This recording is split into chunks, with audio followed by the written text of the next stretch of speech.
श्री वाल्मीक्यै नमः। तुलसीदासायै नमः। श्री रामचंद्रायै नमः। माता रामो मत्पिता रामचंद्रः, स्वामी रामो मत्सखा रामचंद्रः, सर्वस्वं मे रामचंद्रो दयालो, नान्यं जाने नैव जाने न जाने। लोकाभिरामं रणरंगधीरं, राजीवनेत्रं रघुवंशनाथं, कारुण्यरूपं करुणाकरं तं श्रीरामचन्द्रं शरणं प्रपद्ये। श्रीरामचन्द्रायै नमः। अतुलितबलधामं हेमशैलाभदेहं, धनुजवनकृशानं ज्ञानिनामग्रगण्यं, सकलगुणनिधानं वानराणामधीशं, रघुपतिप्रियभक्तं वातजातं नमामि।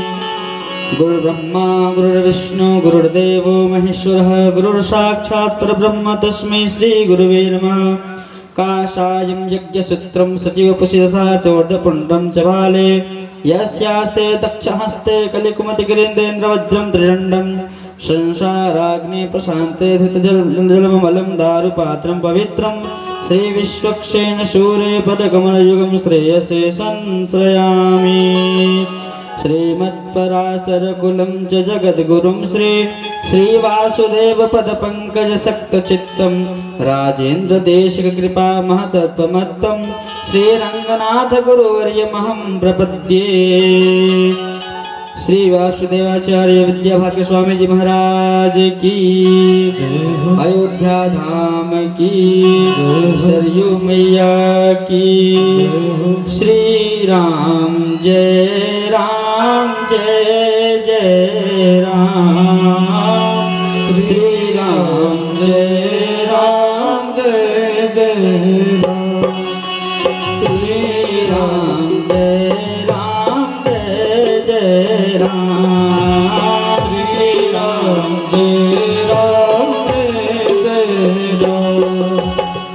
श्री राम जय जय राम, श्री राम जय राम, श्री राम जय राम, श्री राम जय राम, श्री राम जय राम, श्री राम जय राम, श्री राम जय राम। कृपा करो हे कृपा निधान, कृपा करो हे कृपा निधान, अपने शरण में रख लो राम, अपनी शरण में रख लो राम।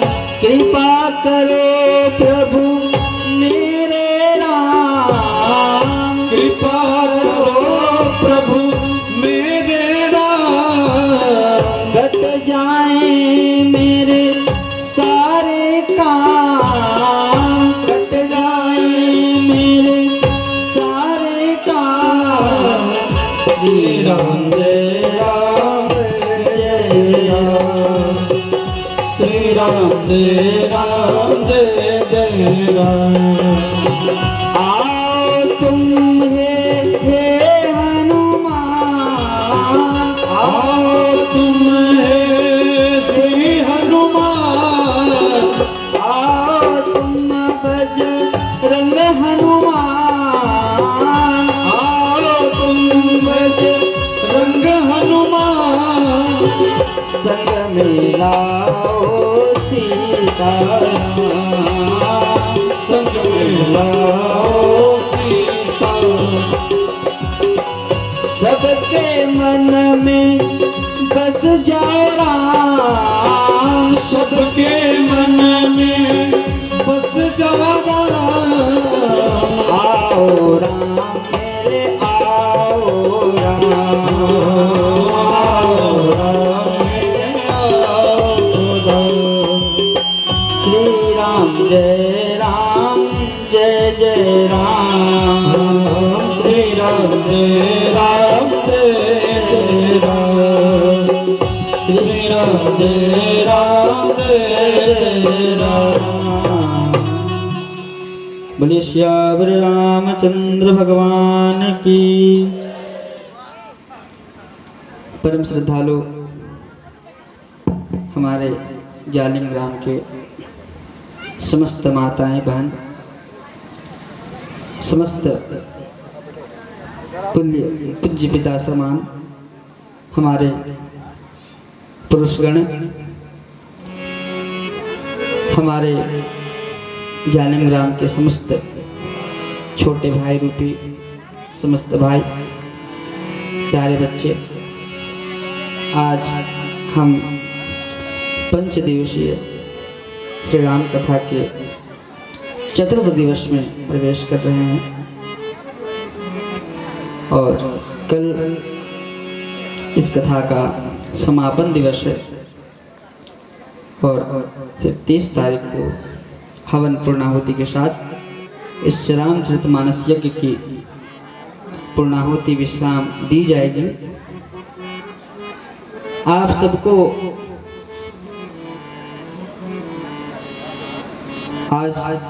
आज ही छठ है ना हो।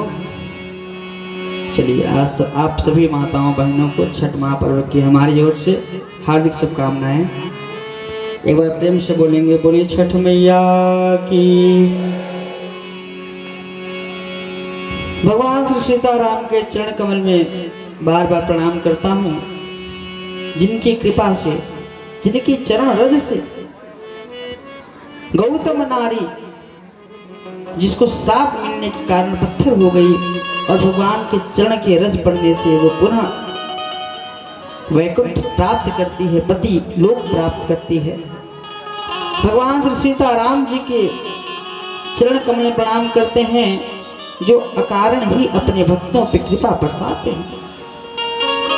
अनंत कोटि ब्रह्मांड नायक राजाधिराज हमारे एकमात्र राजा, अत्यंत दयालु कृपा सागर भक्त वत्सल कृपा निधान भगवान श्री सीता रामचंद्र जी के चरणों में श्री सीता जी के सहित बार बार प्रणाम करते हैं। हनुमान जी महाराज के चरणों में बार बार प्रणाम करते हैं, जो भगवान श्री राम के अनन्य भक्त हैं, अतुलित बल के धाम हैं, ज्ञानियों में सबसे आगे हैं, वीरता में सबसे आगे हैं। नाशय रोग हरे सब पीरा, जपत निरंतर हनुमत वीरा। संकट ते हनुमान छुड़ावे, मन क्रम वचन ध्यान जो लावे। जो हनुमान जी महाराज समस्त दुखों को हरण करने वाले हैं, सक्षम हैं, ऐसे हनुमान जी महाराज के चरणों में बारंबार प्रणाम। जिनके दर्शन मात्र से भगवान के दर्शन, भगवान का, जिनके मुखारविंद में भगवान का दर्शन होता है, जिनके स्मरण करने से समस्त ज्ञान अज्ञान, समस्त अज्ञान दूर हो जाते हैं। जैसे सूर्य निकलता है और सूर्य के निकलने से अंधकार स्वतः समाप्त हो जाता है, उसी प्रकार जिनके स्मरण करने से अज्ञान स्वतः नष्ट हो जाता है, ऐसे कृपा निधान परम पूज्य गुरुदेव भगवान श्री वासुदेवाचार्य विद्या भास्कर जी महाराज के श्री चरणों में बारंबार प्रणाम करता हूँ। प्रणाम करता हूँ आप सभी माताओं को, सभी बहनों को, समिति के सभी सदस्यों को, जिन्होंने पवित्र चैत्र मास में इतना भव्य आयोजन रखा और अभी तक बिना किसी विपत्ति के आज हम लोग चौथे दिन प्रवेश कर रहे हैं। ये भी भगवान की कृपा ही है, नहीं तो यज्ञ में बड़ा विघ्न आता है। ये आप सबका पुण्य है कि बिना विघ्न के, ये आपका पुण्य है कि बिना किसी भी समस्या के ये छोटा सा यज्ञ रामचरितमानस यज्ञ आज चौथे दिन में है।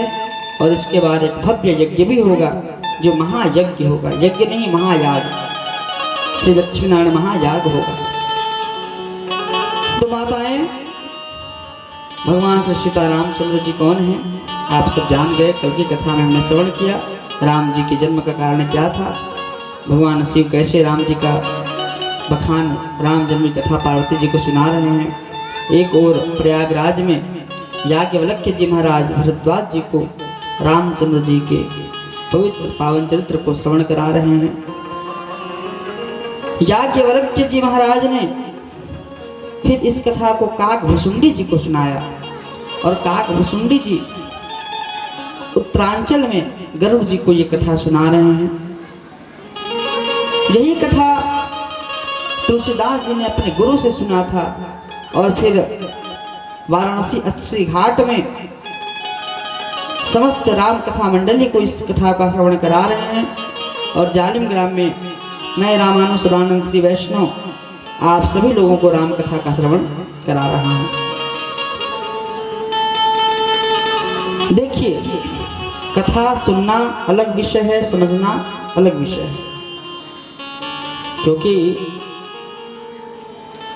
गोस्वामी जी लिखते हैं, श्रोता वक्ता ज्ञान निधि कथा राम के गूढ़। जैसा वक्ता अगर उच्च कोटि का वक्ता है और श्रोता निम्न कोटि का है तो इसमें वक्ता का ही हास्य होगा, हास्यम परित्यज्य।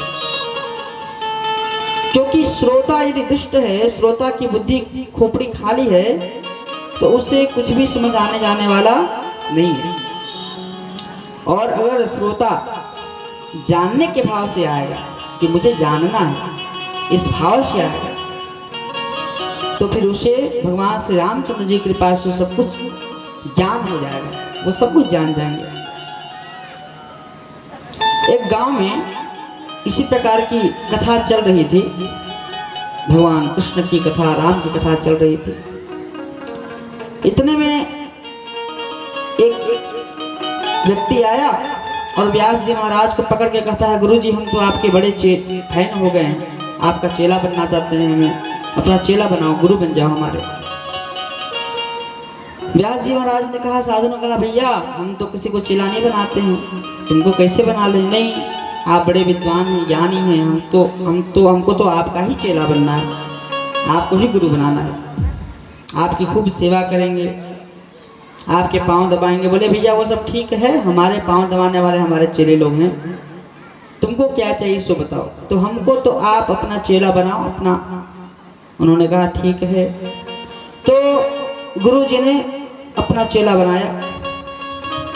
अब चेले ने कहा कि गुरु मैं चेला तुम गुरु, और गुरु अब हो जाओ शुरू, ज्ञान दो।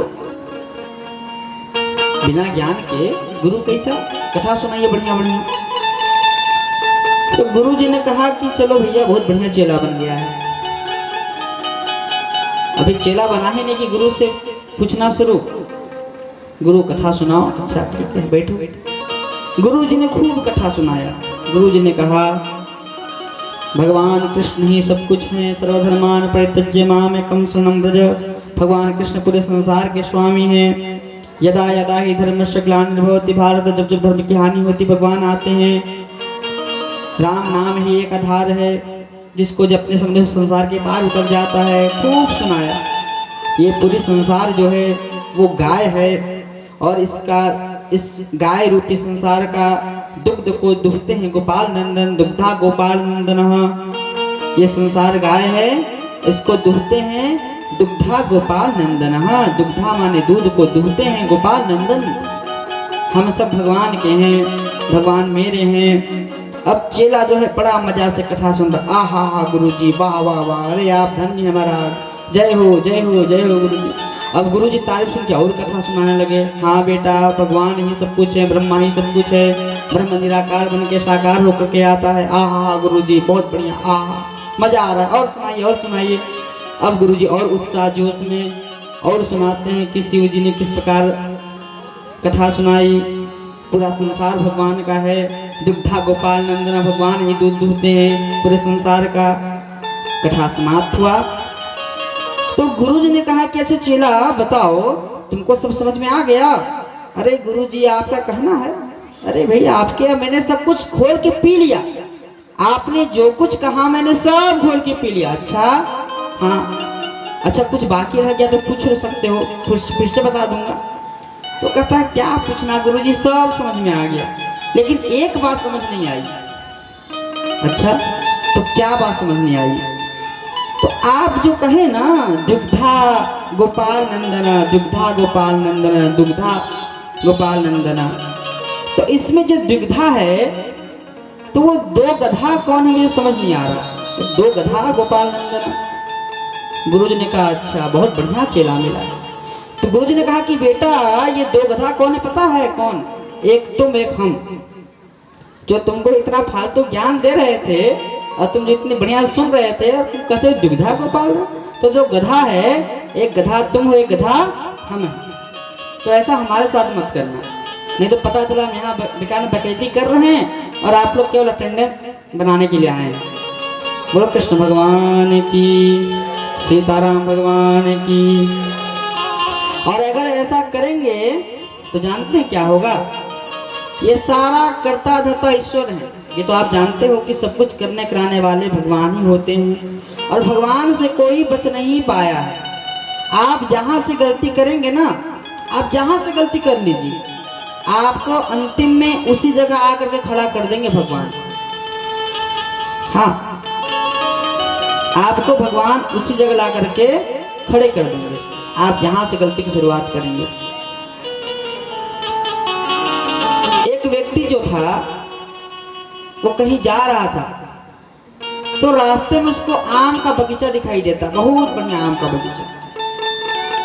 अपने नेत्रों के द्वारा आंख के द्वारा देखता है, अरे वाह भैया कितना बढ़िया आम है। दौड़ के गया, आम के स्वाद को लेने के लिए दौड़ के गया। आम इतना बढ़िया मीठा था कि उस आम को देख करके वो अपने आप को रोक नहीं पाया और बिना किसी के परमिशन के, बिना माली के परमिशन के बगीचे में घुस गया। आम दौड़ के गया और हाथ फैला के आम को तोड़ लिया। आम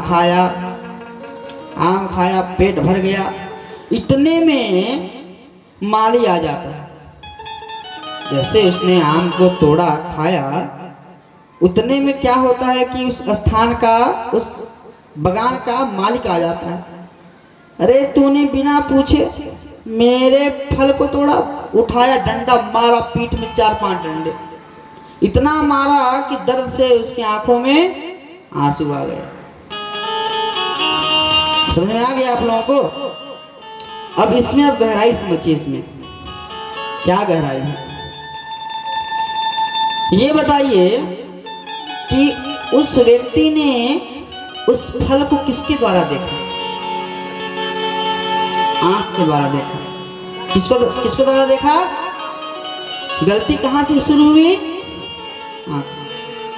अब आंख तो दौड़ के जा नहीं सकता है, तो दौड़ के जाने का क्या काम? दौड़ के जाने का काम किसका है? पांव का। अब पांव तो उस फल को तोड़ नहीं सकता, तोड़ सकता है क्या? नहीं तोड़ सकता। तोड़ा किसने? हाथ ने। किसने तोड़ा? तो हाथ ने तोड़ा। अब हाथ ने तोड़ा तो हाथ उसको खा सकता है क्या? नहीं खा सकता। खाने का काम किसका है? मुंह का। अच्छा, ये भी आश्चर्य की बात है, मुंह में खाए तो मुंह उसको रखा क्या? नहीं रखा। उसको कहां ले गया? पेट में। अब बताओ, इसमें न पीठ का लेना न देना।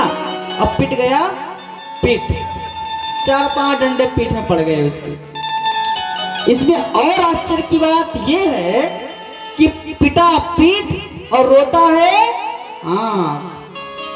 महाराज, सब घूम फिर करके फिर इसीलिए गलती करोगे ना, जहां से गलती की शुरुआत होगी अंत में आपको वही भगवान लाके पटक देंगे। इस आंख ने उसको देखा और आंख ने अंतिम में आंसू बहाया। कहने का भाव ये है बंधुओं कि हम कितना भी पाप कर ले बिना किसी को बताए छुपाए, भगवान से नहीं छुपा सकते हो। जिस प्रकार आंख ने फल को देखा और सारी क्रिया होने के बाद, पिटाने के बाद आंख ही रो रहा है।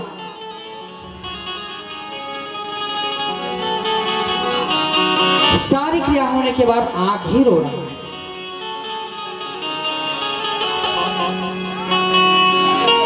तो आप जो कहते हैं ना ये मेरा मेरा मेरा मेरा मेरा, ये मेरा है, ये मेरा है।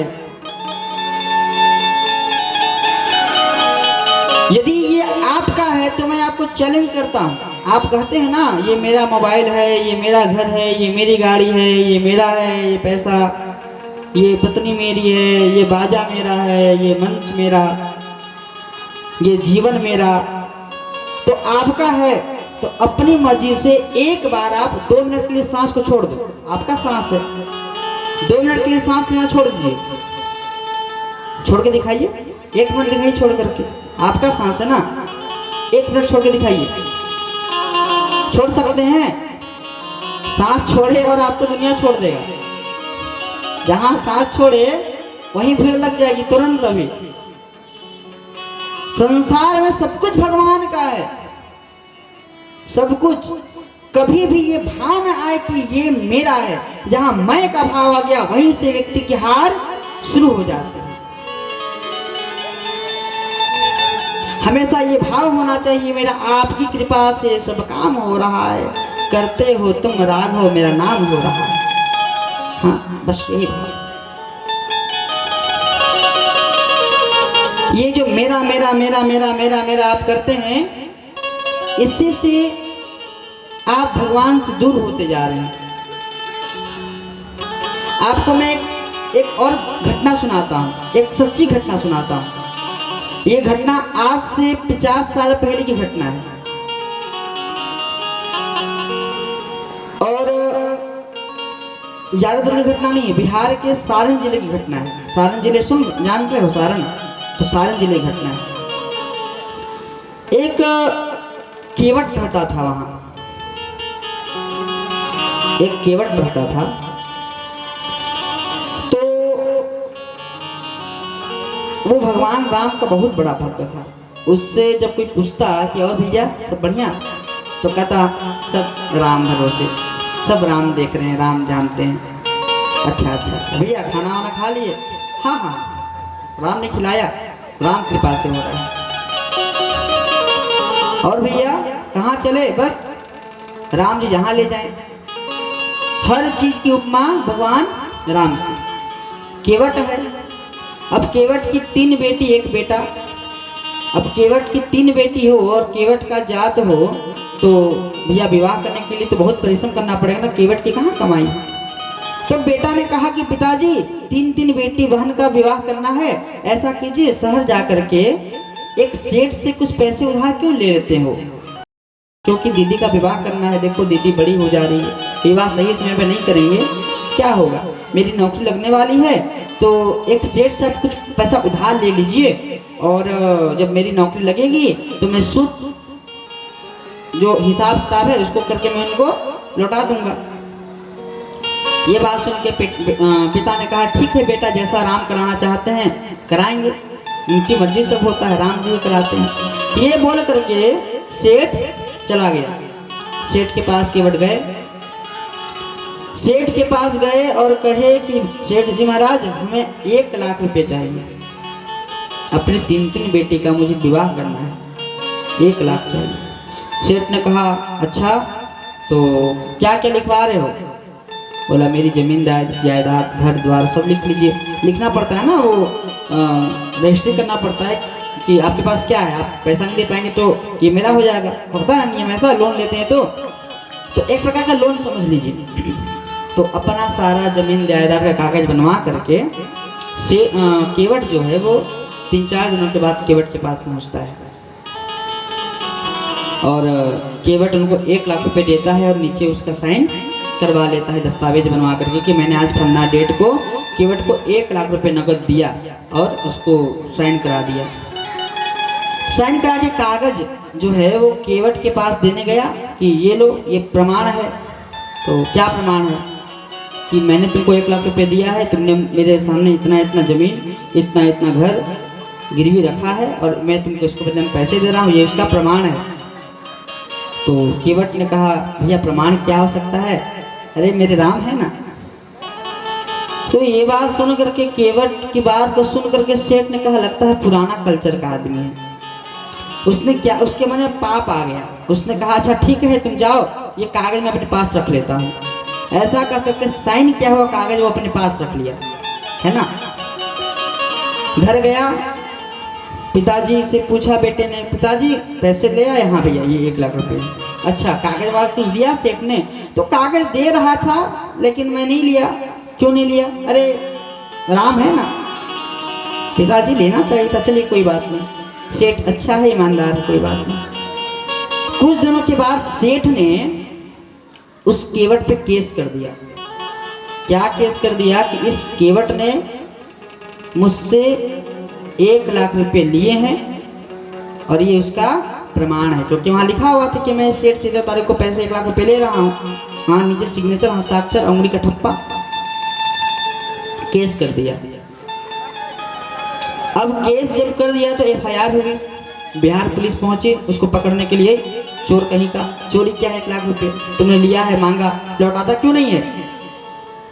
लौटाओ। तो अरे साहब तो लौटा देंगे लेकिन समय भी नहीं हुआ है, हम तो बात किए थे कि 1 साल के बाद देंगे और बदले में हमने अपनी जमीन जायदाद भी दी है। सेठ को बुलाया गया, ये तो बोलता है जमीन जायदाद दी है। सेठ ने कहा क्या प्रमाण है? झूठ बोलता है, पैसा लेता है, झूठ बोलता है, मारो इसको। केवट को खूब पिटवाया गया, केवट को बहुत मार मिली पुलिस के द्वारा, क्योंकि प्रमाण तो ये रख लिया था ना जमीन जायदाद का। उसके पास क्या प्रमाण था? किसके पास जमीन जायदाद है? कोई प्रमाण ही नहीं था। सारे कागज, असली कागज उसके पास है और पुलिस उसकी सुनती जिसके पास पैसा होता है। अंधी कानून भारत की।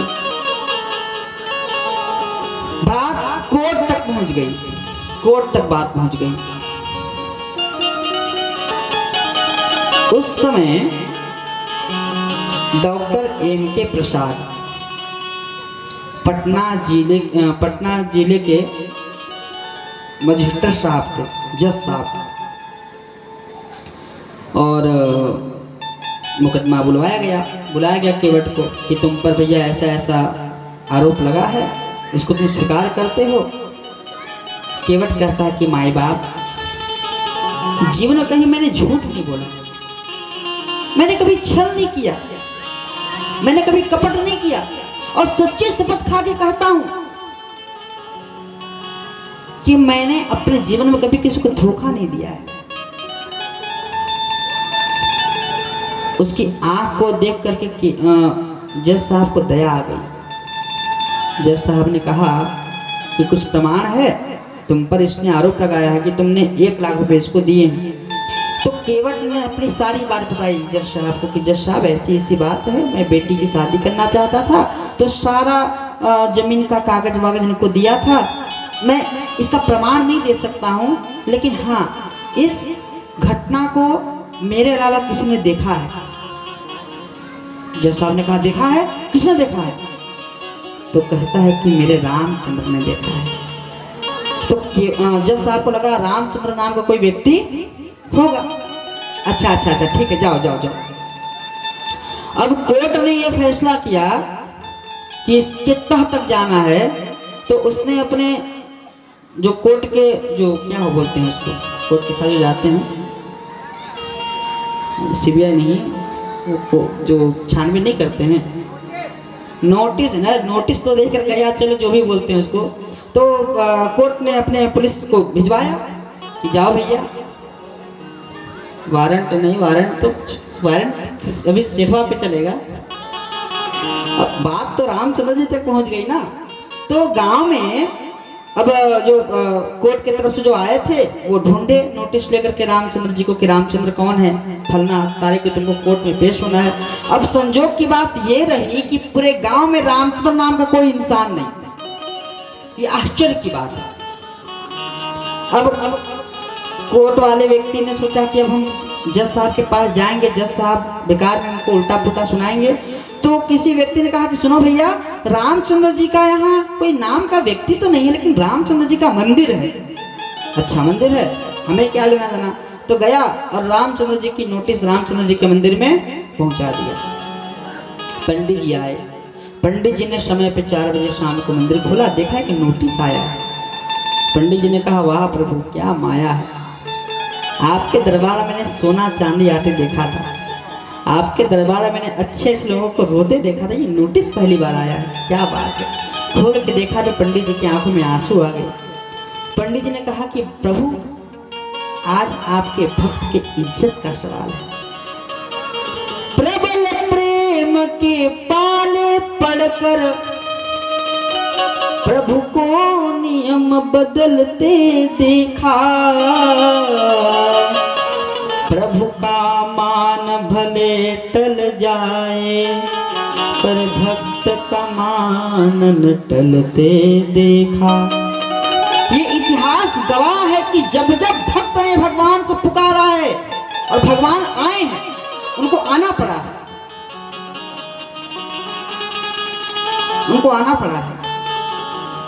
परम पूज्य राजेश्वरानंद जी महाराज का एक बड़ा प्यारा पद है, वो भगवान से विनती करते हैं, क्या कहते हैं?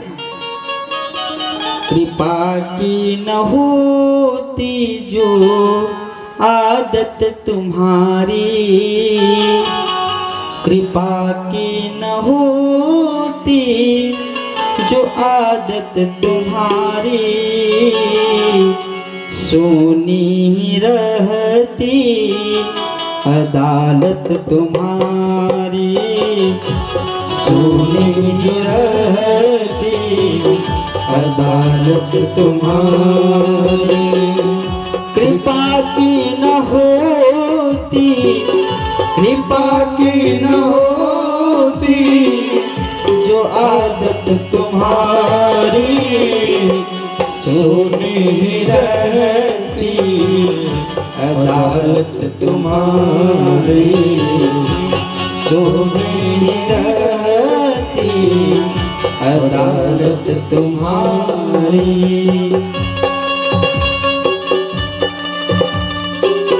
भगवान ने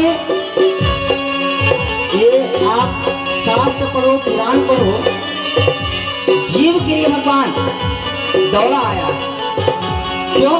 क्योंकि उनकी आदत है कृपा की आदत, और इसीलिए उनके अदालत में लोगों की भीड़ लगी रहती है।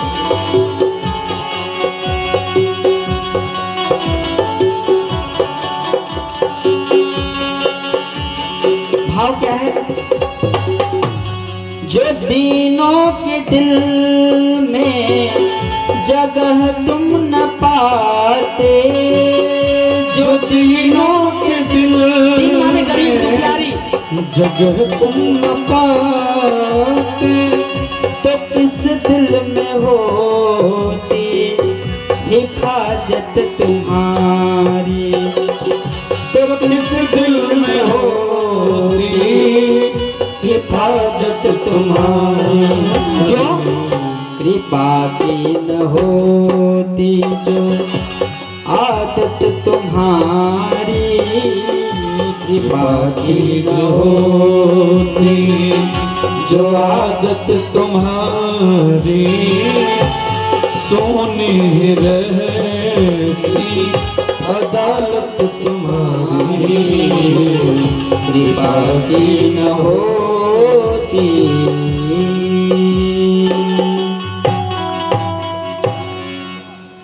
पंडित जी ने कहा कि प्रभु कृपा की न होती जो आदत तुम्हारी, सोनी ही रहती अदालत तुम्हारी, और आज आपको अदालत में जाना है प्रभु।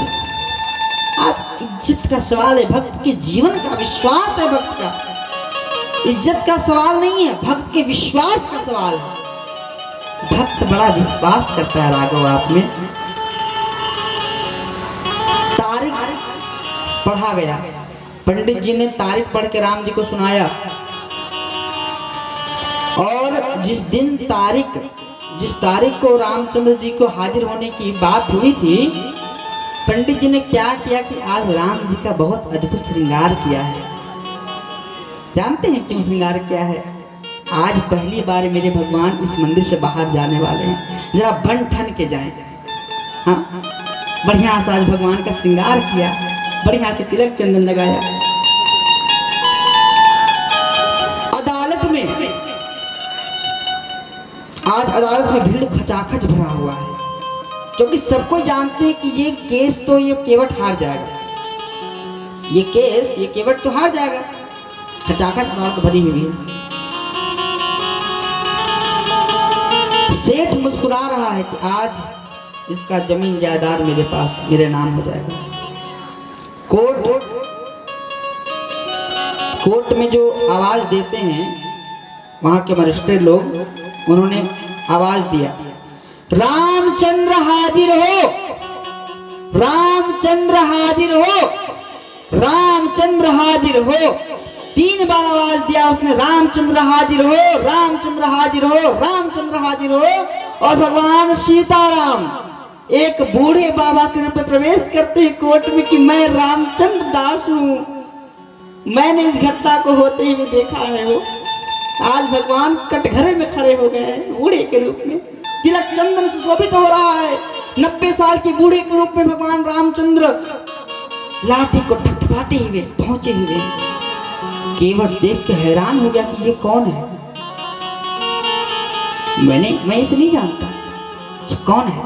केवट के कुछ समझ में नहीं आ रहा।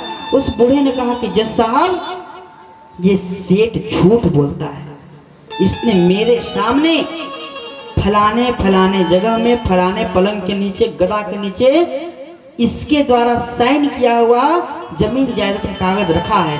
आप कहते हैं कि पाप करेंगे राम नहीं देखेंगे, उनसे क्या छुपा है, वो क्या छुपा है उनसे। पुलिस गई, सेठ घबरा गया कि ये कैसे पता, इसको पता चल गया, ये तो मेरी पत्नी को नहीं पता था मैंने कहां रखा था, मेरे बच्चों को नहीं पता था कहां रखा था। पुलिस ने उठाया वो गदा, देखा कि नीचे तो पूरा रखा हुआ है। जज साहब ये देख के स्तब्ध थे। जज साहब ने बुलाया केवट को, केवट सुनो, हाँ सच बताना, ये बूढ़े बाबा को तुम जानते हो? पता है सेठ केवट क्या बोलता है? केवट कहता है, ये आपको बूढ़ा दिखाई दे रहा है, ये राम है, मेरे रामचंद्र है। मेरे रामचंद्र मेरे लिए कोर्ट में आ गए। ये बात सुन करके जज हैरान हो गया। जज साहब की आंखों में आंसू आ गए। जज साहब ने कहा कि जिस परमात्मा के लिए मैं प्रतिदिन पूजा करता था, पाठ करता था, मैं गीता में हाथ रख के कसम दिलाता था, ये केवट आज परमात्मा को कोर्ट तक बुला लिया। अरे किस लेवल का प्रेम है रे कोर्ट, किस लेवल का प्रेम है तेरा केवट। जिस परमात्मा को मैं गली गली के पंडित, गली गली के लोग, गली गली के साधु, बनारस के, वृंदावन के जाप कर करके नहीं पा पाते हैं, उस केवट ने आज भगवान को पाया ही नहीं, उनको कोर्ट में खड़ा करा दिया। किस लेवल का प्रेम है जीव से भगवान का। आप समझिए इस बात को कि कैसा प्रेम होता है भगवान से भक्त का। आप झारखंड के हैं ना, मैं आपको झारखंड की सच्ची घटना बताता हूं, हजारीबाग जिले की। राम टहल पांडे नाम था उस भक्त का। हजारीबाग के गली गली के लोगों में ये घटना मशहूर है, राम टहल पांडे की घटना। मैं दावा करता हूं कि आप इस घटना से आपके हृदय में ऐसी आघात पहुंचेगी, आप सोच सकते हैं कि क्या ऐसा भी दुख होता है, क्या कोई इतना दुख सह सकता है। मात्र 5 वर्ष के थे राम टहल पांडे जब उनके माता पिता का देहांत हो गया। मात्र 5 वर्ष के। उनके भैया भाभी के साथ राम टहल पांडे रहने लगे। एक दुर्घटना में राम टहल पांडे जब 7 वर्ष के थे, उनका दोनों नेत्र चला गया, अंधे हो गए। जब 9 वर्ष के हुए, एक और दुर्घटना हुई, उनके बड़े भाई चले गए। भैया, माता पिता, नेत्र सब छिन गया, लेकिन उनके मुख से कभी राम का नाम न छिन पाया हो। अपने भाभी के साथ वो अंधा 11 साल का रहने लगा। भाभी दूसरे के घर में काम कर करके अपने देवर को पुत्र के समान मान करके उसकी सेवा करती थी, और अगल बगल के लोग कहते हैं कैसी विलक्षणी है, जवान बच्चा के साथ रहती है, ऐसी है वैसी है, वैश्या है, क्या न क्या। रामटल पांडे कहते कि भाभी तुम चली जाओ, मैं भीख मांगे खा लूंगा, तुम चली जाओ। नहीं बेटा, अरे मैं जानती हूं ना, तू जानता है ना कि मैं तेरी माँ हूं, तू मेरा बेटा है। एक बार क्या होता है, हजारीबाग में एक छोटा सा गांव है, नाम मुझे नहीं पता है, वहां एक भागवत कथा हो रही थी। एक बार भागवत कथा जब होती है तो रामटहल पांडे वहां डंडे का सहारा लेकर के पहुंचते हैं कथा सुनने के लिए। कथा में इतना मन लग जाता है उनको, इतना मन वैराग्य हो जाता है कि लगता है कि कथा जिंदगी भर चलती रहे, मैं जिंदगी भर बैठ के सुनता रहूं। बस मन तो अब राम में लग गया है। 7 दिन की कथा समाप्त हुई तो उनको लगा कि मेरे जीवन से प्राण निकल गया। व्यास जी के चरण को पकड़ लिया रामटहल पांडे ने कि व्यास जी आप मत जाइए, मैं आपको भीख मांग मांग के आपको दक्षिणा दूंगा, आपके मैले कपड़े धो दूंगा, आपकी चरणों की सेवा कर दूंगा, मुझे कथा सुनाइए ना, मुझे कृष्ण की कथा सुननी है, राम की कथा सुननी है मुझे। व्यास जी की आंखों में आंसू आ गए। व्यास जी ने कहा कि बेटा उठो, तुम क्यों चिंता करते हो, बगल वाले गांव में भी मेरी राम कथा शुरू होने वाली है ना, तुम आना वहां पे। रामटहल पांडे प्रसन्न हो गया, घर गया, भाभी परसों से फिर कथा है, थोड़ा गांव दूर है लेकिन मैं जाऊंगा। भाभी ने कहा बेटा दूर है, वहां जंगल के रास्ते जाना पड़ेगा, कोई बात नहीं मैं जाऊंगा। जिस दिन कथा शुरू होनी थी उस दिन गया, दूसरे दिन गया, तीसरे दिन गया, चौथे दिन, 5वें दिन, छठे दिन क्या होता कि बहुत आंधी तूफान आती है। इतना आंधी तूफान आता है, इतनी बारिश होती है। भाभी ने कहा कि आज मत जाओ, आज आंधी तूफान आ रही है, लेकिन भक्त की जिद मैं जाऊंगा, बारिश आए कि आंधी आए मुझे नहीं रोक सकता, मैं जाऊंगा। भाभी ने बहुत मना किया, नहीं मैं जाऊंगा। और 2 रोटी बांधने के लिए भाभी अंदर किचन में गई कि रोटी बांध करके देंगे, उतने में रामटहल पांडे डंडे लेकर के निकल गए। अंधेरी रात है, भादों का महीना, अंधेरी रात, बारिश, जंगल का रास्ता, अंधा आदमी, एक तरफ भेड़िया रो रहा है, बारिश से पूरे रास्ते गीले हैं, कहीं पानी जमा है। चलते चलते चलते क्या होता है कि उसका पांव एक गड्ढा में गिर जाता है और गिर करके वो जंगल की तरफ पहुंच जाता है। अब जंगल की तरफ जब पहुंच जाता है उसको पता चल गया कि मैं भटक चुका हूं रास्ता, और फिर रास्ते खोजने की तलाश में चलते चलते चलते चलते उसको पानी गिरने की आवाज़ आती है। तो वो सोचता है कि लगता है गांव नज़दीक आ गया, तो पानी कहीं से गिर रहा है। दरअसल क्या था कि वहाँ एक कुआं था और कुएं में बारिश का पानी जो है खेत के रास्ते से वहाँ गिर रहा था, वही छरछर की आवाज़ आ रही थी। और उसने जैसे ही पाँव आगे बढ़ाया कुएं में गिर गया। अंधेरी रात, रात के 10 बज रहे हैं, बारिश हो रही है, अंधा आदमी, कुआं भी काफी गहरा था, 50 फीट से ज्यादा का गहरा कुआं था।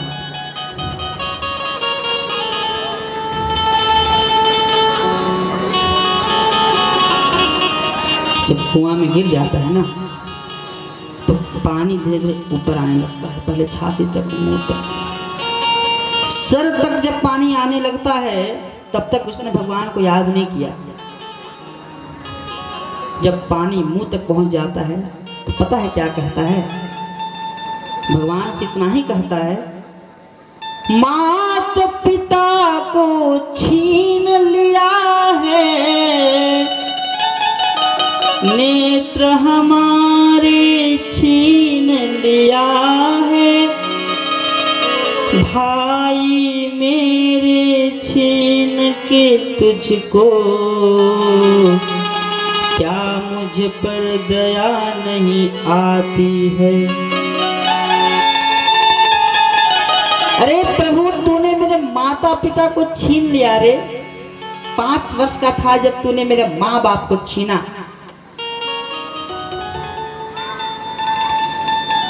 जब मैं थोड़ा बड़ा हुआ तूने मेरे दोनों नेत्र को छीन लिए नाथ।